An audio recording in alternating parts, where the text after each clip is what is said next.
Welcome back to the VIP seat. Today we're going to be covering a very cool topic, and that is supersonic flight. My favorite airplane of all time is the SR-71 Blackbird, which is a supersonic spy plane that could fly to altitudes that are still classified to this day, and it was just an incredible feat of engineering when it was created.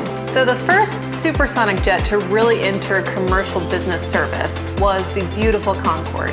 Now, a lot of people aren't really sure why the Concorde went out of business. Some say it was the politics of only being reserved for the top 1%ers that could afford that really expensive ticket from London to the United States. Or others say it was the public frustration with sonic booms that literally broke windows and shook houses from where they took off. And there was also the tragic accident in 2000 that claimed the lives of over 100 people.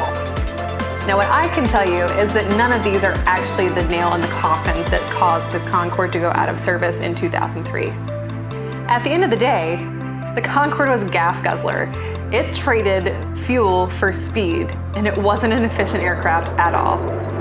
In comparison, the most popular business airliner at the time that the Concorde was also around was a 747.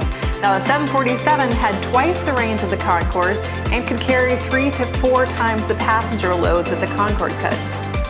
The Concorde just wasn't good business sense. As glitzy and awesome as it was, it just wasn't very efficient. So from the Blackbird to the Concorde, we really haven't seen a lot of activity in the supersonic space in the last 50 years. Now, that was the case until Arion came on the scene in 2014.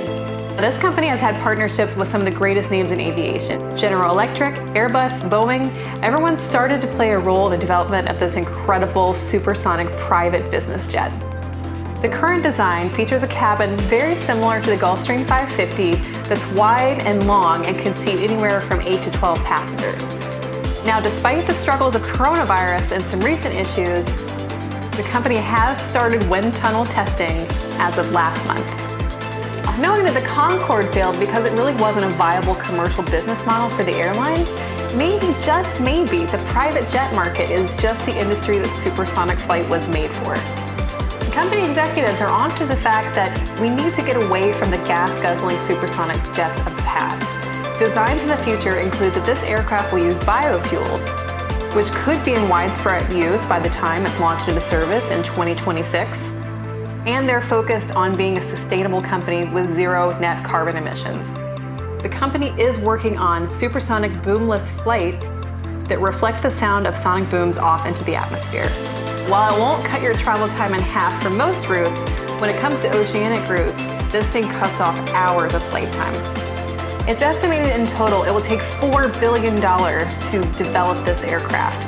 But it's a good thing the company already has a purchase order of $2.5 billion, potentially, from FlexJet, one of the largest fractional providers of private charter. The first test flight of this supersonic private jet has been scheduled for 2023, which is 20 years after the retirement of the Concorde in 2003. It's too early to tell what the impacts of coronavirus and other issues in the market will cause, but I'm looking forward in a positive direction, really hoping that they get this thing off the ground.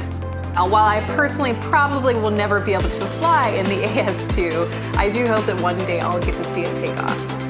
So really, the evolution of supersonic flight really stalled out around the 60s and 70s. We haven't developed a lot of new technology since then.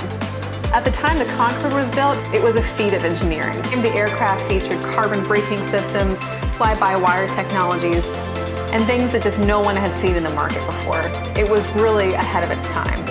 And now we'll see if the AS2 can prove to be the next generation of supersonic flight.